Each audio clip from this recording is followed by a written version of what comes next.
कौरव और पांडवों की इकलौती बहन दुशाला महाभारत के कुछ दुर्भाग्यपूर्ण पात्रों में से एक है। धृतराष्ट्र और गांधारी की एकमात्र पुत्री और कौरवों सहित पांडवों की एकमात्र बहन दुशाला के साथ महाभारत की कहानी में न्याय नहीं। महाभारत के युद्ध में पांडवों ने न केवल दुशाला के 100 भाइयों को मारा बल्कि उसके पति सिंधु नरेश जयद्रथ का भी वध कर दिया था। अर्जुन ने न केवल दुशाला के पति जयद्रथ को मारा बल्कि दुशाला का बेटा सूरत भी अर्जुन की वजह से ही मारा गया था।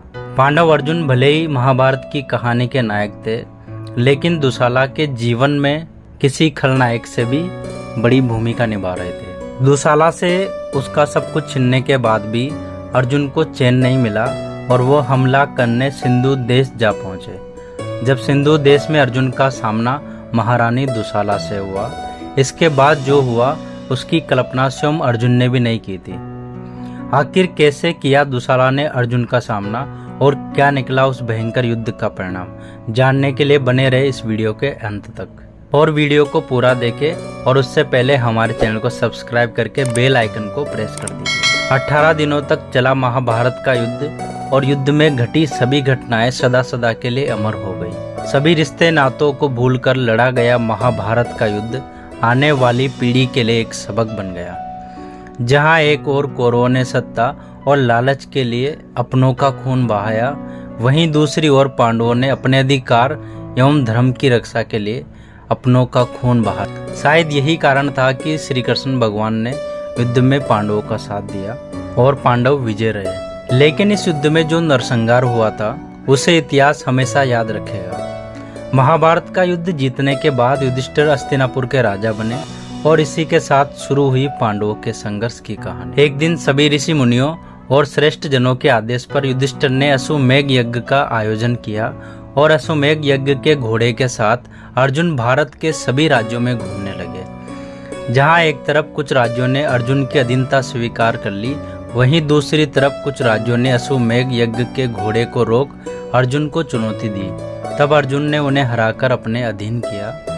अपनी इस यात्रा में अर्जुन सभी राज्यों को अपने अधीन करते जा रहे थे। सभी उनके अश्वमेध यज्ञ का घोड़ा सिंधु राज्य में प्रवेश कर गया और फिर कुछ ऐसा हुआ कि सिंधु राज्य में प्रवेश करते ही सिंधु राज्य के सभी सैनिक अर्जुन के सामने आ खड़े हुए और अर्जुन को वहां के सैनिकों ने रोक लिया और उनसे आगे न बढ़ने का निवेदन किया। तभी अर्जुन सैनिकों के इस बर्ताव से क्रोधित हो उठे और उन्हें अपने सामने से हटने को कहा। लेकिन सैनिकों ने अर्जुन की एक ना सुनी और अपना सैनिक धर्म निभाते हुए अर्जुन पर टूट पड़े। सिंधु राज्य के सैनिकों ने अर्जुन पर हमला कर दिया और उन पर बाणों की वर्षा करने लगे। लेकिन अर्जुन उनके इस व्यवहार से तनिक भी व्याकुल नहीं और एक वीर योद्धा की भांति डटकर उन सभी सैनिकों का सामना करने लगे। एक और अर्जुन और सिंधु राज्य के सैनिकों के बीच भयानक महासंग्राम छिड़ा हुआ था, तो वहीं दूसरी ओर एक सैनिक सूचना लेकर राजभवन जा पहुंचा। उस समय सिंधु देश के राजा सूरत थे। सूरत महारानी दुशाला और जयद्रथ के पुत्र थे। वह बहुत छोटे थे जब अर्जुन ने महाभारत के युद्ध में उनके पिता जयद्रथ का वध कर दिया था। सूरत अर्जुन को एक हत्यारा के रूप में देखते थे। सैनिक ने सूरत को अर्जुन के हमले की सारी बात बताई, जिसे एक अनहोनी हुई जिसके बारे में बहुत कम लोग जानते हैं और बहुत कम सुनने को मिलता है। सूरत के मन में अर्जुन के प्रति बहुत गलत छवि बन गई थी, इसलिए सूरत ने जब सैनिकों से अर्जुन के हमले के बारे में सुना तो वह दंग रह गया। अर्जुन के आक्रमण की सूचना ने उसे अंदर से भयभीत कर दिया था। उसे बहुत गहरा सदमा लगा और वो खड़े खड़े ही नीचे गिर गया और कुछ क्षण पश्चात उसकी मृत्यु हो गई। अपने मृत बेटे के शरीर को देख दुशाला भी अपने आंसू नहीं रोक पाई। दुशाला ने अर्जुन के कारण अपने पति के साथ साथ अपने 100 भाइयों को भी खो दिया था और अब उसका पुत्र भी अर्जुन की वजह से मारा गया। लेकिन सूरत के पुत्र यानी कि अपने पोते को खोना नहीं चाहती थी, इसलिए दुशाला ने अपने आंसू पोंछे और युद्ध भूमि की ओर निकल पड़ी। सिंधु सैनिक अर्जुन से युद्ध कर रहे थे और अर्जुन के हाथों मारे जा रहे थे। लेकिन महारानी दुशाला को देख अचानक सभी सैनिक रुक गए।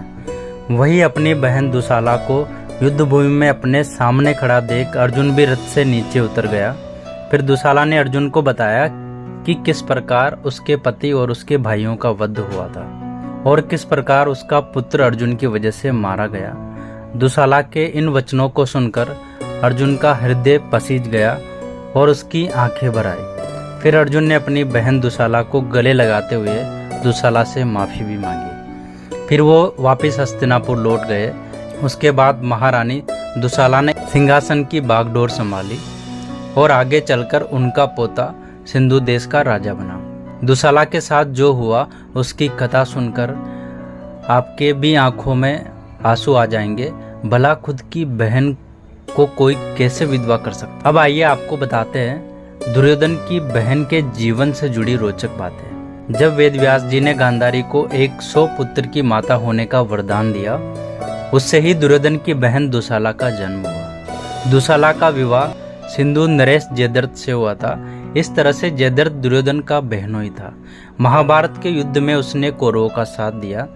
उसके पिता वृद्धशक ने काफी तप किया था, जिसकी वजह से जयद्रथ का जन्म हुआ था। वह साहसी और वीर योद्धा था।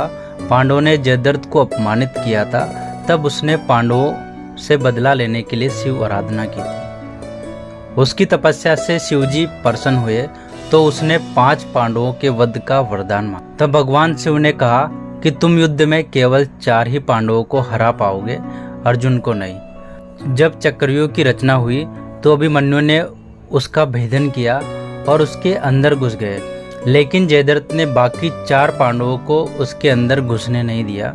चारों पांडव उससे हार गए और अभिमन्यु वीरगति को प्राप्त हुए। फिर अर्जुन ने जयद्रथ को अपने बेटे की मौत का दोषी माना और फिर अर्जुन ने जयद्रथ का तीर से गला काट दिया और उसका सिर तपस्या में लीन उसके पिता वृद्धशक की गोद में गिरा। सिर गोद में गिरते ही वृद्धशक के शरीर के 100 टुकड़े हो गए और इस तरह दुशाला विधवा हो गई और उसके पति और ससुर की एक ही दिन में मौत हुई। ये थी कौरवों के दुर्भाग्यानी बहन दुशाला की कहानी। आपको कैसी लगी कमेंट करके हमें जरूर बताएगा और कमेंट में जय श्री कृष्णा जरूर लिखें। इस वीडियो को शेयर करें और साथ ही ऐसी और भी जानकारियों के लिए हमारे YouTube चैनल के साथ में बने रहे और बेल आइकन को प्रेस करें ताकि आने वाली हर वीडियो का नोटिफिकेशन आप तक पहुंच सके। आपका यहाँ तक साथ देने के लिए बहुत बहुत धन्यवाद। Thank you so much.